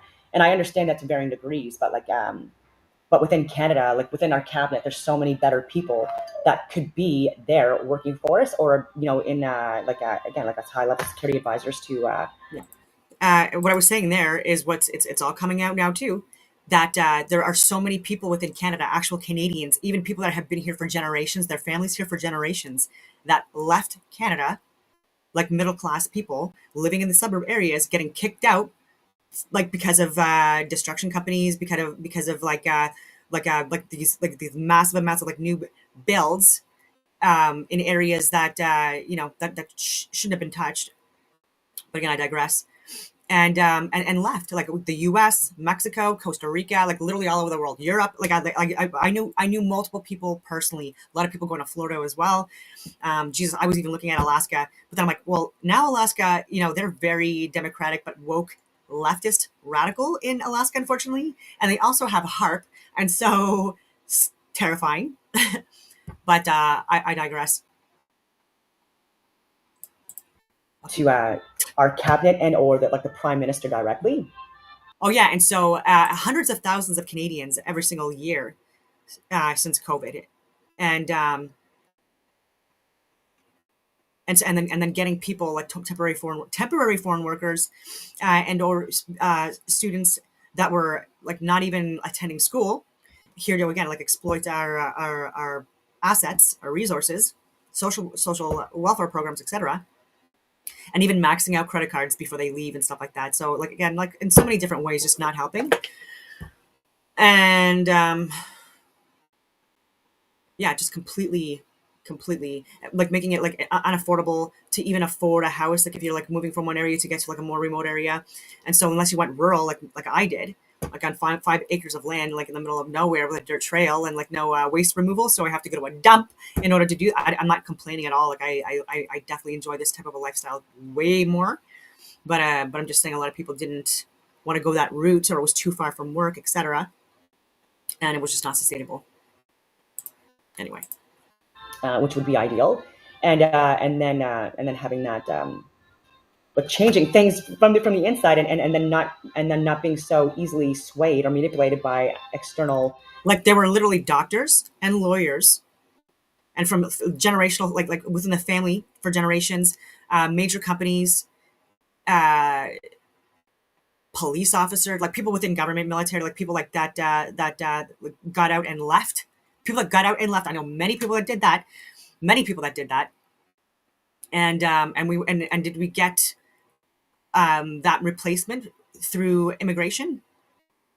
And so what has been the cost benefit in so many different ways to what has been pushed on people at an alarming rate? Again, it's just unsustainable. It's been unsustainable, and we are not profiting from it. But people like Trudeau have been, and Chrystia Freeland and Mark Carney and others. Control, and I've said this too. That sorry, it's so distracting. But even within the government, in the last week, it's shown that the government sector they have increased substantially over the pandemic, and that should also sound warning alarms to people, and that the private sector and the public sector decreased. I was private sector, I was incorporated. I was obviously profoundly impacted by these mandates because I refused to listen to them, and the fact that I'm in Ottawa and my contracts are federal and or government contracts or working with government, that these are the people that I even knew personally for 20 plus years that decided that I was the enemy. And because the media and our government was also saying that, they felt even more empowered to vilify me and or ghost me and or not employ me in the ways that I should be employed. And that's again why a lot of people have left. And I've been offered a lot of jobs outside of Canada in the security industry or in various capacities as an analyst, and I've said no. Because I'm still trying to be persistent here before I give up on Canada, so to speak, and see if my government is going to take people like me seriously and stop having these people in that are listening to pseudoscience that are listening to people that are using them, whether it be through blackmail or bribery or whatever, or threat, or just sheer naivety or ignorance and incompetence, and we need to get better people in. Because we want 2023 to be a better year. And I've said this and before, but Canada can so easily be the best country in the world. I stand by that now. And we were so close before this government got in. And I hate to talk about this like being so divisive within politics, because I don't believe that there's any difference, unfortunately, with who's in power right now, because it's like the left and the right is all part of the same bird, and they're both being controlled by the same steering committee. And so we need to have a new system of governance with more honorable, good people leading, then also with good people like a team, like they used to have in certain republics. And I'm not saying that that's the answer either, but I'm just saying that there should be when they're talking about the occupation in Canada. I brought this up this morning, but my point was that this wasn't an occupation because there was no intent or harm. That was that was not part of the plan. It was to people were coming here to protest illegal and criminal mandates that were causing excessive harm and death to people that are not able to fend for themselves, right? Like children or elderly people, and these people have been profoundly impacted, as clearly we saw during the beginning of these of the rollout of the therapeutics and the surgeries that were either moved back or canceled, and the lockdowns with schools, people not going to schools, and the cognitive declines, the social decline, the emotional and spiritual decline, as well as the physical declines, are going to be things that we're going to have to unpack for decades, unfortunately, and that's why we need to start now and get back on track. And digital ID is not the answer. 2022. It's not working well in other countries. Oh, I think my dog is outside. I finally figured it out. I'm not complaining because again, I've been in this new place for almost 2 years, but because these huge friggin' vehicles were not maintained at all. There were broken tracks and stuff like that. So it was just randomly. And so I think I was just dissociating from that or distracting, thinking it was that, but my friggin' Ranger was still outside. Smokey wasn't, but and it's fine. He loves being outside usually. Oh, poor Ranger. My dog Smokey loves to be at the fireplace, and then Ranger loves to be loves to be outside, but it's actually warm out today, so he wasn't cold or anything. He was probably just annoyed because of the sounds. He gets a little scared too of the when a 25 ton crane or bulldozer, passes within 2 meters of him. Because again, he's still young. Poor puppy. That's why, like with the noise canceling headphones and music, I have so many like ways that I try and my schooling within my therapy, and the fact that I've had my home broken, cry a lot to actually take this case, and we're not benefiting from it, not Canadians, not emotionally, not physically, not financially. So let's get on this, people, because I'm really getting frustrated. It's not stopping. No one's listening. No one listens to anything here, and the government gaslighting, like it needs to stop, because like what else do they expect? Like they're not listening to even like peaceful protests, to even speak to people that again, like have a better resume than the prime minister, way more qualified to do the job than him, and he doesn't even want to sit down with them and speak to them, even though he has his inherited wealth and his entitlement and his privilege. And anyway, yeah. And I've said this and I stand by it too. Like like I have had the privilege to know and meet and work with or know personally like people that are so incredibly amazing and that have been of service to Canada in so many different ways for decades, right? And generationally as well. And so impressive. So like there's so many times like I'm not even close to the most interesting person in the room or the subject matter expert, but I listen to these people and we discuss things back and forth and stuff like that. And they would be so much better suited and qualified to be in so many of these different cabinet positions and expert positions, these private companies, security firms, and consultants that are being hired by leftist radicals to push their propaganda and narrative and WEF and WHO and stuff like that, instead of people like that I know so many people like that. And I've even said, like, even for the border issues, for people with resumes that would blow your mind, and people that have medals, they have honors and awards and citations, like for just heroic things that they've done, like even on deployments and operations. And it's just like, it's wild that these are the people that could possibly be discredited by the Rachel Maddow types, and that and just like just completely just like minimizing like the significance of what they've done for so many years, or even with like sexual assault allegations, with General Forte, right, and deemed to be like unwarranted, unfounded, etc., from something that happened over 30 years ago, and of service to Canada and the world for like I was saying for decades, and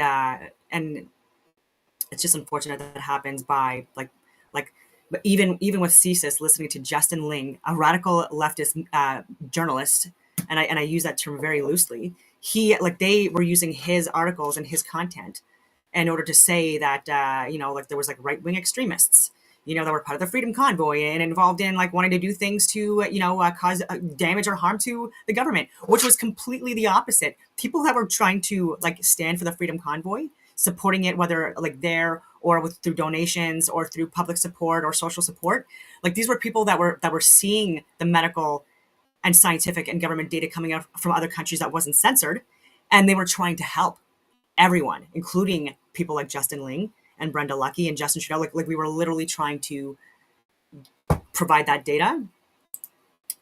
It was wild. Yeah, lawyers lie, and they're still in positions of authority. Lie.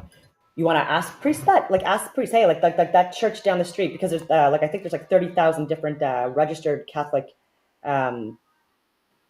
like religions like that are official right now, like 30,000 or something like that. And so like if you ask like a priest from like one church, hey, like does that church from like does that priest from that church lie? They're gonna say yes, or like that one, yes. And and politicians lie too. Doctors lie. These are people that lie. And we need to be aware of it and not be so naive to think that they don't, or naive to think that they're lying for our best interest. Like they're not. Like these are all people that get paid to lie. They literally get paid to lie. They get paid a lot of money to lie, and they get paid a lot of money sometimes to have to meet certain quotas within their careers that actually are that lead to the death of people, and it's terrifying, and so like let's get on this stuff. Yeah. And even elections in Ontario today, and Premier Ford, who is a friggin' criminal, fraud, treasonous person, he's up for a friggin' re-election. I'm not voting for him. and everyone's going to get mad at me and say that it's a wasted vote and it's going to make the Liberals, win, and et cetera, et cetera. I don't. I don't. I just don't care, respectfully. And look at COVID with his decal business, with lying about his credentials, with like the lockdowns and the mandates and the forced inoculation stuff, and like his bullshit, and promoting like the funding and voting on the funding of proxy wars that are also causing genocides and crimes against humanity, etc., and providing even weapon support and stuff like that, that's getting sold on the black market to terrorist groups that hate us.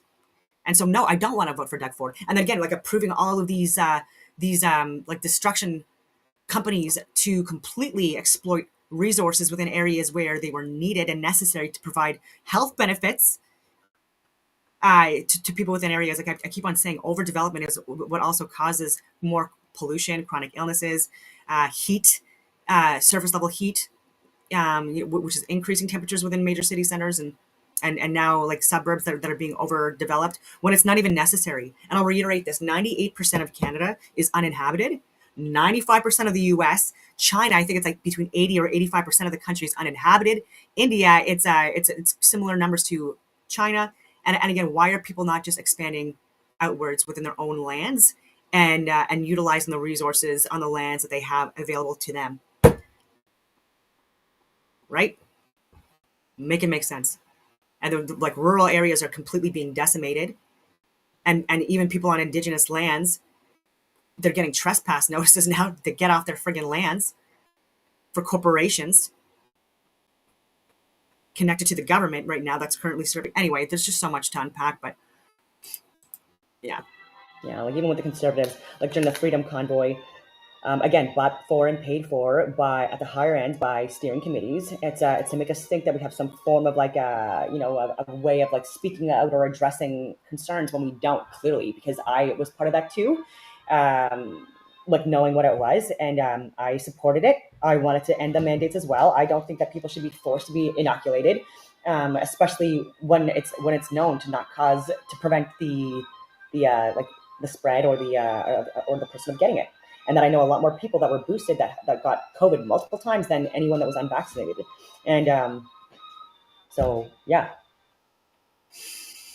And there's been a lot of immune issues and heart issues since the rollout of the therapeutics, and a lot of abortion, a lot of immune issues and heart issues. 2022 and miscarriages, a lot of deformities, and before that too, and more. And so the fact that people aren't like just like me on a regular basis trying to like sound the alarms on this stuff and or not take the information that I'm sharing on my description boxes that are scientific, medical, government in nature.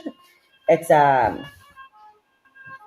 if there is a life review at the end of this world, you're not going to have the greatest life review if you don't start waking up and actually growing a pair and actually caring for your country enough to stop what's happening. Because again, 2023 is not going to be the greatest year for us if we don't unfuck this, right? If people can see that they can like still continue to exploit us and manipulate us and harm us and have us even pay for it and willingly lose our freedoms, then it's not going to go away. It's just going to get worse. This stuff accelerates. And they have like other stuff on the agenda too for next year that I'm not going to say yet. You know what I mean on these means. But I'm hoping that at some point, like in the next few weeks, that someone from government, like the cabinet, I mean, calls me up and then consider like. And look what happened with, my God, with like cyber attacks and Israel Palestine, like all of these things. And I was talking about World War III on the verge, if not already, already being involved in World War III for. Discuss this 2021 as soon as I started putting on video because no one was listening. Like I'm forced to like say it publicly, anyway. But yeah, stationary plane, flat stationary plane. Every single government archived like a document or non-government archive you want to look at, that. Like there's a lot more released too that show that that this has been something that is just like at the higher levels it's known. It's and then we're duped.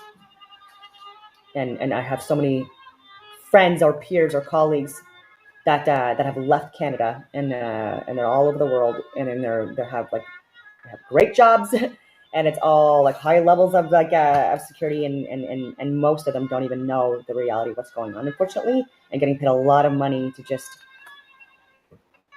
perform, I guess, and then I don't know. People like me are at our freaking kitchen tables every freaking day dealing with morons that are ruining our country and like actually watching this happen. And population of over 1 million, and then look at the outskirts too and count that as well. And this is stuff like I don't know. I wish that more people from like Alberta or people from, like that were more like on board with this stuff would move to Ottawa for just a couple of years and then just be part of this like campaign to like stop this. I was mentioning Danielle Smith in 2022, and I don't agree with everything that she's pushing, but I agree with a lot of it, and I think she's very smart and well educated. I would love to sit down and talk to her about like the bigger stuff like 9/11, January 6th, Freedom Convoy, World War, those things. This stuff, yeah, and unfudge the way things are being managed and run. Even the budget, right? Like and what's my background on that too? I've managed a multi-million-dollar budget too. Mm-hmm. Even with the special forces, where I was like so accurate with it was like 0.01%, within that range of projected forecasts of expenditures in my business plan. I needed to clarify, which is unheard of. And I was also assisting other people with managing their budgets by mine. And so I have more to speak on than people that have never managed like even $1,000 budget. Okay, and so that's why also I can see that there's been a lot of like poor like planning and management at all levels. And anyway, it's getting people need to talk to the rank and file or like the lower part of the hierarchy or bureaucracy of the of like multiple different government institutions and organizations, because I'll reiterate, like I have people that I communicate with daily from all over the friggin' world. It's, again, this is not a brag. Good bragging is for friggin' losers, but it's just to assign credibility. And I already forgot my train of thought. Anyway, I'll get back to it. Let me see what I was saying. God damn it. Even worse out there. So like yet again, I'm going to damage in our areas and then dumping these things in land. Yeah, and oh yeah, incredible people, like friggin' hero types, right? And so people that are still serving in Canada, in in so many different capacities, hero types, guys, like and just incredible. And if the people at the top would actually just sit down and talk with the people that are already employed by them and by taxpayers, then they would be so friggin' much more aware and informed and like not pushing the bullshit that they're pushing, right? But they're not talking to people, right? Like they're just so far removed. And it gets like that when you get more, part of the bureaucracy or the higher levels, so much more far removed from like boots on the ground, right? And so again, even within government, what I'm saying is that like they really need a reality check, and they have people that are incredible, and actually people that got out because of the shit that they were pushing, including the woke DEI bullshit that Jen Carignan has been pushing for over a decade, and now she's the chief of defense staff, and now there's already a citation for DEI, number 1 on the list. Like that's how you get it, or the criteria, number 1 on the list. And people are not like the competent, qualified, incredible people are leaving because of that too. And so yeah, they're pushing things that are absolutely destabilizing Canada from within. And what's going to happen with that? It's going to be exploited. Look at Ukraine. Now 50% of precious minerals or whatever are going to the US. You think that's not going to happen in Canada? Look at the resources we have that could be exploited by the US and by Trump. Some kind of a proxy war, some kind of a natural or man-made disaster event that happens within Canada. And then indebted. Yeah. Interesting. And they're talking about climate change and all this stuff. Like if we look at like even like how we even like consume our products, if we don't start holding the companies accountable, like the top 100 companies accountable for like the ones that are creating 70 to 90% of the actual pollution in the world, then nothing's going to change, right? Like, and so like people are saying, we use less plastic. Make Coca-Cola and Pepsi not use plastic then, or use less plastic.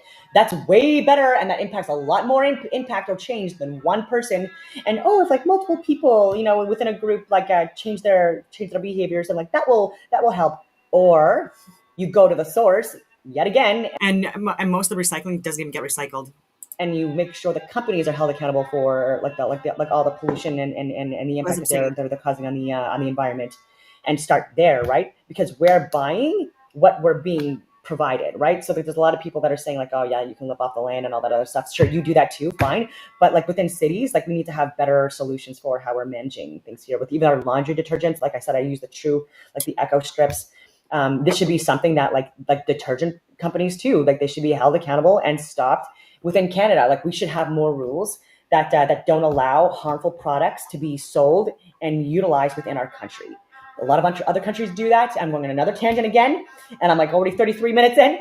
But this is how you stop these things, right? Like if you want things to change within your society, this has to be something that like is managed from the people that are creating the most like of the damage, right? And so I've named a few. Even with our water filtration plants, like these need to be managed better, and the water needs to be cleaner. The piping needs to be way cleaner than it is now, and more people also can do the testing on their water and see for themselves just how harmful it's gotten. But I go on all these tangents, but we need to address this stuff. And I would love to talk with people like Dr. Jordan Peterson, who also has like a cognitive science background and well versed in history and in occult groups and religions, and he's very open minded, and he's a lot more respectful in his speech, which is something that I appreciate as well, and not so much like people like Richard Dawkins, who are very much the people that try to elicit emotional responses in people by targeting them or attacking them and not what they say, right? And like that's happened a lot in my career as well, where people would tend to try to even in my family, right? People would prefer to attack me. I want to see if I have any more notes that were important before I end this. But yeah, Taggart, I've shared the phone number. It would be really nice if people actually the actual agents on the ground doing the selling and stuff like that, but the people that are actually controlling or managing or dictating the prices.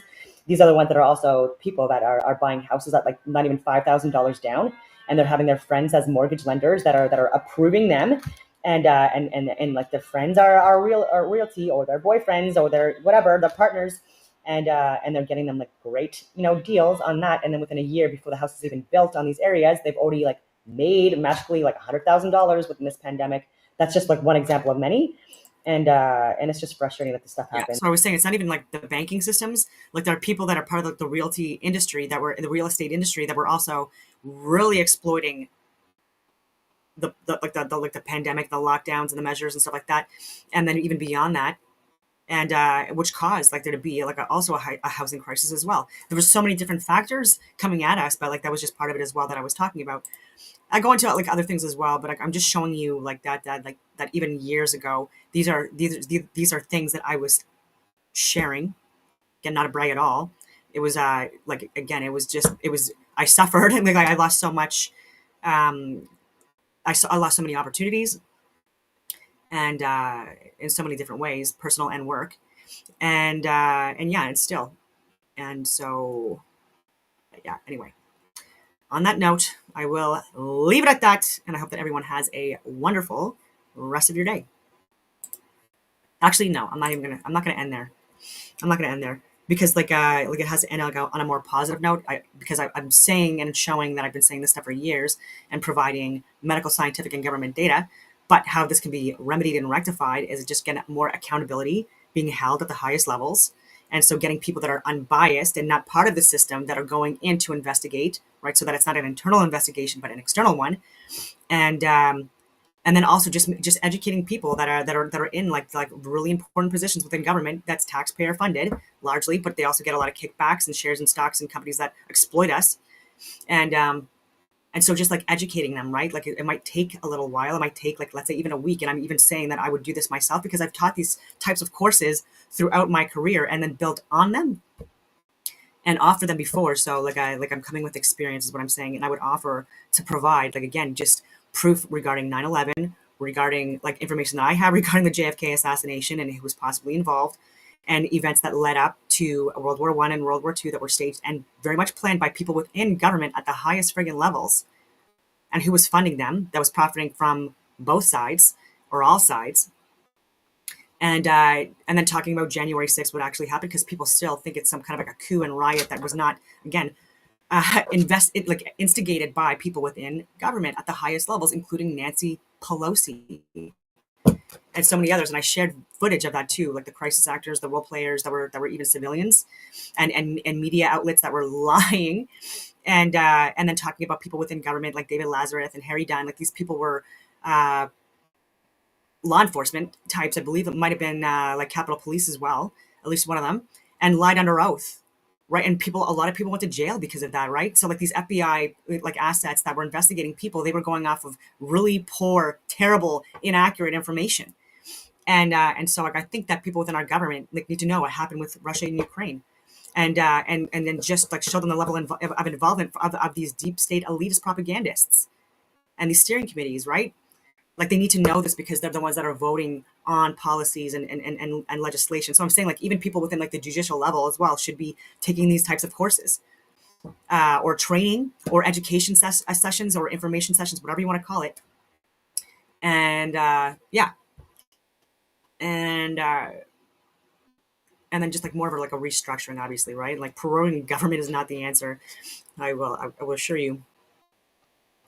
But yeah, so I think if people were more educated and informed and willing to look at the truth, like even Speaker of the House, Mike Johnson, like he even said like that he's been looking more into just recently 9/11 and other things and how COVID was handled and why. He didn't say that, but like I'm saying like I'm hoping he gets to that as well, because a lot more information about that's coming out.